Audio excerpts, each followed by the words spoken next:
So good evening, everybody.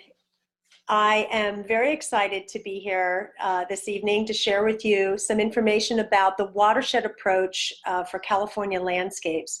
And this is not really a new way of doing landscaping, but it's a new way of thinking about landscaping.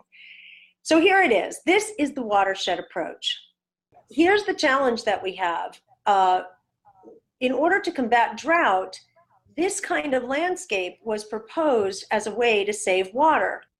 Or this kind of landscape, covered in gravel, weed barrier, a couple little succulents stuck here and there. I mean, this is definitely not the watershed approach, and this is, but this is very prevalent for drought-tolerant landscaping. But then we have the issue of what happens when we get rain. We're not actually planning on rain with those drought-tolerant gardens. In fact, those gardens would have shed a lot of water and made it even a worse kind of flooding situation. So they're not really working for us in either drought or in a flood situation. We need to turn the landscape paradigm on its head. We need to shift everything and rethink how we approach landscaping. And that would be the watershed approach. Now, you're probably wondering, what the heck is all this stuff about the word watershed? I mean, you know, what does it mean anyway? Well, the EPA has a definition of the watershed, and it's pretty simple. It's an area of land where all the water that falls on it or all the water that's under it drains to the same place. And this is really important for us to remember because it's just an area of land where all the water gathered on it is flowing off to one place. But it has a particular kind of function, and I just want to take a second to look at this slide and talk about the function of a healthy watershed. You can see in this picture that water is coming from the sky in whatever form, precipitation or fog, and it's being intercepted by plants, grabbed in the leaves, held on, flowing on the stems, and really saturating the plants first. And then it makes its way to the soil beneath the plants, and it begins to move. Now, here's something that you have to remember about water in a landscape. Water is in constant motion. So you particularly begin to see this when it starts moving through the landscape. Some of the water will begin to flow over the land, and it'll begin moving toward that common waterway, like in this picture, we have the river. Or gravity will start to work on that water and start pulling it down through the soil, in through the roots of the plants, and it'll begin to infiltrate into the soil, and some of it maybe will even percolate all the way down into the water table and start filling that. Other water might get stuck at some level and begin then moving through capillary action to the local river or waterway. But the key here is that any water that comes into this system is held first in the plants and in the shallow groundwater and in the root zone of those plants until that's all nice and full. And then that water becomes available for the local waterways. And in the process, it's cleaned and filtered by the plants and soil before it makes it to the waterways. That's how a healthy watershed works. And then the sun comes out and that water is brought back up out of the soil and out of the plants into the sky to form clouds to start the process all over again. And that healthy, balanced watershed that you see here in this picture, that is what we are striving to do. Now, you may think, when you hear this word watershed, that we're talking about giant areas, you know, some vast amount of space. And, you know, you're familiar with the term watershed in the context of sort of the hydrological watershed, you know, where does our water come from? But you'll see that we are actually starting to use this term watershed to apply it to any property and scale it down so that every property becomes a mini watershed. And this is really the important thing for us to remember, and this is why we call it the watershed approach. Every property can be looked at as though it's a mini watershed. We can find the top of the watershed, which is usually the roof, and we can find the bottom, which is where the water is running off the property. And we have control over every single thing that happens inside our mini watershed. And that's why we want to concentrate on that.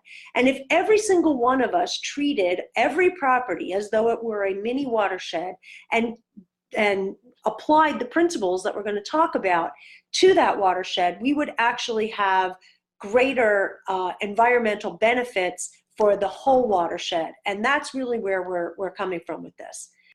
There are essentially 4 principles of the watershed approach. And these, I'm going to talk about each of them in some depth, but just to review them, they are building healthy living soil.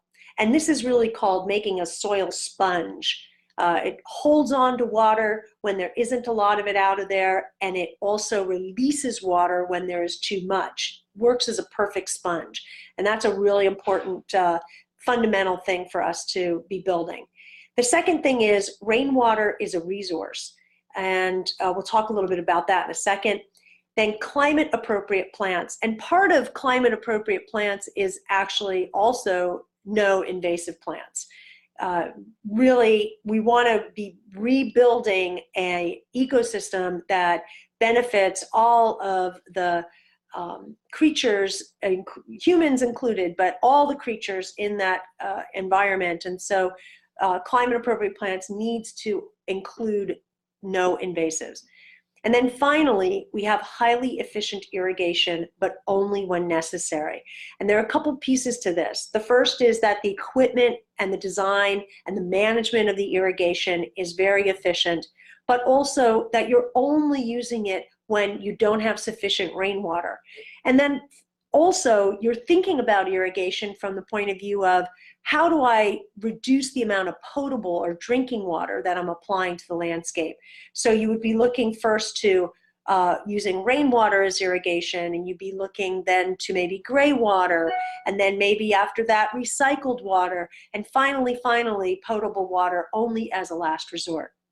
The most important part of the watershed approach is building the living soil sponge. And it's important for us to remember that soil is actually alive. It is comprised, and yes, you've all seen the charts that have, the little minerals and the air and the water, and then this tiny little thing that says organic matter. But actually, the microbes in soil comprise a huge amount of soil. They're the essential ingredient, really, for making soil a sponge. And it is those microbes that are necessary for intermediating every single thing that happens with the plant. These microbes cycle nutrients for the plant so they can eat. They build an immune system for plants. And feeding this living soil sponge is really the most important thing that we can do to creating a watershed wise landscape. And you can see that when we had that slide in the beginning that showed sort of the idealized watershed area, that I talked a lot about how water was held in the soil. Really, it is this soil sponge that defines the watershed approach. So after we build our soil by adding organic matter and making it super healthy and building up all those microbes, we want to make sure that we are gathering as much rainwater as we possibly can and utilizing that first as a resource for the landscape. Now, if you're familiar with rain barrels and cisterns, you may think, how am I going to hold on to all of that water? Especially, we've been experiencing a lot of rain recently. But here's the deal. First, we need to understand that from every roof, we could actually collect a huge amount of water that could be stored in the soil for the benefit of the plants. And if we've made a sponge, it could actually stay there in the soil for a really long time into the summer. And one thing that I always like to point out to people is that for a 1,000 square foot roof, 600 gallons of water can be gathered from that roof for every inch of rain. So imagine how much water that actually would be that we could grab from a roof. But the corollary to how much water we could grab is understanding that we would only need an area 150 square feet in size, 6 inches deep, to hold on to those 620 gallons. So the reason I'm bringing up, so many numbers, and it may sound a tiny little bit confusing, but I'm bringing this up for you to understand that, yes, we get a lot more water off of a roof than we can gather up quickly in a rain barrel.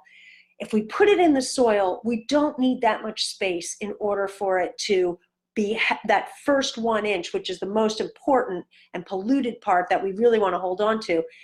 It really isn't a very large area that we have to remediate or that we have to use, and pretty much every single garden has this 150 square feet that we can utilize only 6 inches deep.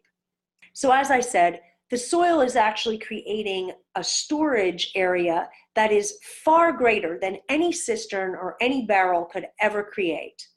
This area is called the green water zone, and I'm telling you this because these are terms that you're likely to hear a lot more of in the coming years as we go through cycles of drought and abundance, as we have been here in California over the last 4 or 5 years. The green water zone is the critical zone of the root depth of the plants, where all the carbon is stored and where the microbes are busy holding on to oxygen and water and cycling nutrients for the plants. This is where landscaping is most critical for us to be thinking about, and this green water zone is the most important thing for us to be managing, really, in our landscapes. All of this means that we have to start contouring our landscapes in order to hold on to rainwater and capture as much as we possibly can. And we may actually need to start working with our local municipalities and statewide organizations to find other ways to gather rainwater in our landscapes. This is an example of a curb cut that was done with the blessing of the municipality, and it takes water from the street and puts it into the landscape for the benefit of the plants in the parkway instead of having grass that's irrigated. So now we have built the living soil and we've directed rainwater into the living soil. Now let's select plants that require as little water as possible. And so this is essentially a process by which we start using our understanding of evapotranspiration and our understanding of how much water various plants require as compared to cool season turf grass. And you can see here on the left-hand side that column of water that cool season grass would require 50 or more inches of water every year. And then there are plants that are from our California native, very dry land plants that would require no more than 5 inches of water a year. And this is a really critical analysis for us to begin to add to our landscape design process, to be thinking about how little water can we design for, and we need to know that when we make choices for low water requiring plants, we are not sacrificing beauty at all. In fact, we are creating truly California landscapes, which are, in my opinion, among the most beautiful landscapes in the entire world. And the way to do that is to understand our plant material and begin to select more California native plants. I mentioned that the fourth element of a watershed-wise landscape is to utilize highly efficient irrigation to supplement the rain. And there are a couple of different types of irrigation. It's important to remember that efficient irrigation is a combination of the actual materials, either rotating spray nozzles or drip irrigation. It's a combination of selecting the correct device, but it's also about designing a system that is efficient and managing it so that it's efficient. In other words, using weather-based irrigation controllers or utilizing your own understanding of how evapotranspiration works. Highly efficient irrigation may be necessary even when we're gathering lots of rainwater, and to supplement that, to supplement the rainwater in times when we're not getting a lot of rain. And this is kind of a subtle point, but I want to just mention it, that if you have a California native landscape that is adapted to our climate, in most cases, you will not be irrigating in the summertime if you have built living soil and are capturing rainwater. The time that you would be irrigating a watershed-wise landscape is in the winter time, and that would be only if we weren't getting rain from the sky. So it's kind of a different way of thinking about building your landscapes. So what does it take for us to shift from our rather conventional way of thinking about landscapes? You know, we live in California, all these great plants grow here, whether they are California natives or whether they're climate appropriate or not. You know, just add water. How do we shift from that attitude to an attitude that is truly watershed wise? Because there are lots of programs out there that are called water-wise programs. And here's a great example of a water-wise program. This is a transformation that was done on a landscape, removing grass and replacing it with decomposed granite and some plants that are essentially dry land plants. But the challenge here is that it qualified as a water-saving program or a water-saving landscape, but it is not a watershed-wise landscape. And so as a result, it's not holding on to rainwater. These plants are going to require irrigation in the summertime, and all that hard surface is just going to shed rainwater when it comes, causing more flooding. So here we have another landscape that was converted, and this, you can see, has a completely different outcome.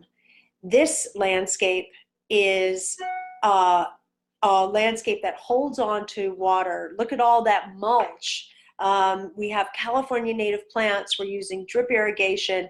This is a landscape that can survive drought and does not contribute to flooding when it does rain. So this is really where we're trying to go.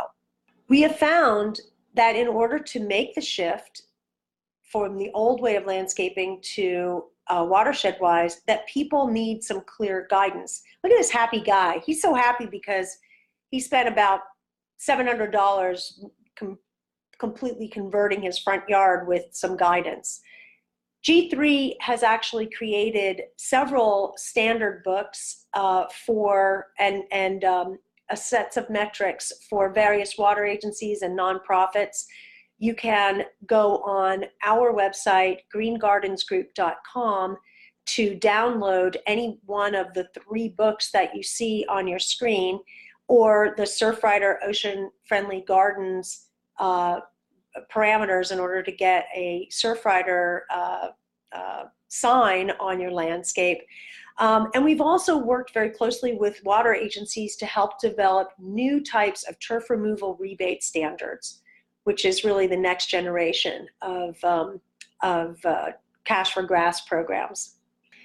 We also find that in order for people to be successful, we need to have lots of professionals out there that are engaged in this dialogue about watershed-wise landscapes and hold certifications in the techniques that will make landscapes watershed-wise. G3 is an EPA water sense certifying organization that has a program called the Watershed Wise Landscape Professional. And so we do provide these certifications, do provide a lot of training in how to evaluate a landscape for its watershed, as a watershed rather, and for its potential to be restored as a watershed. So we've heard enough about this, and actually after all this rain, it's kind of hard to imagine we even said that.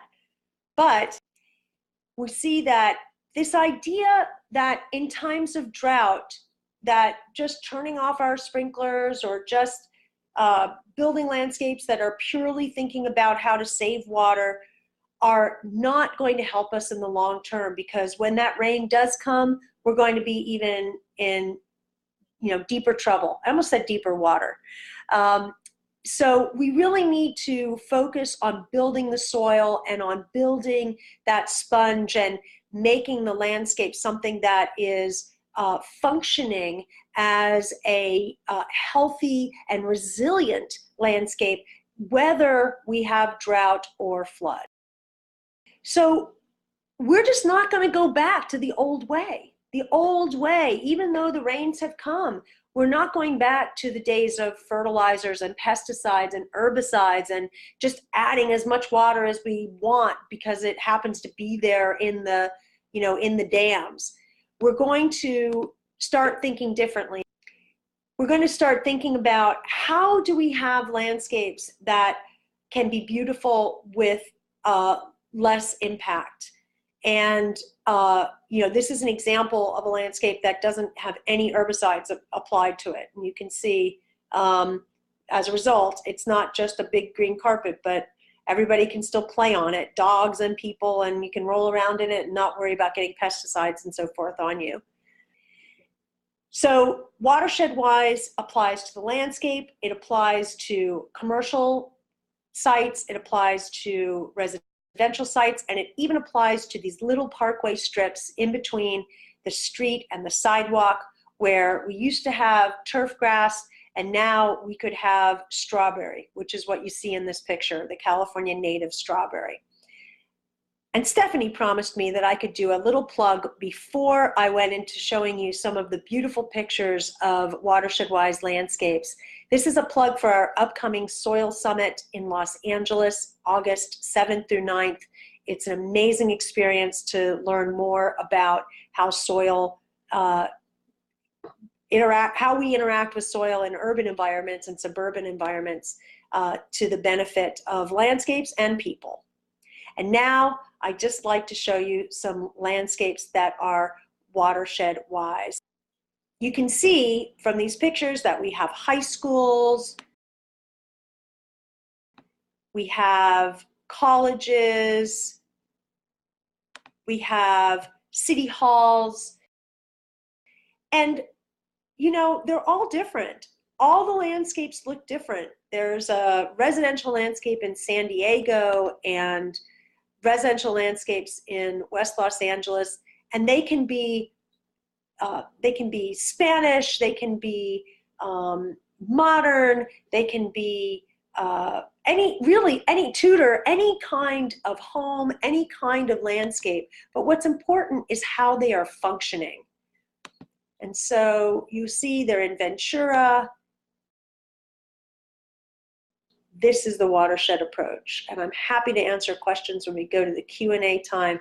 The last slide is my contact information. There we go. Thank you so much, Pamela.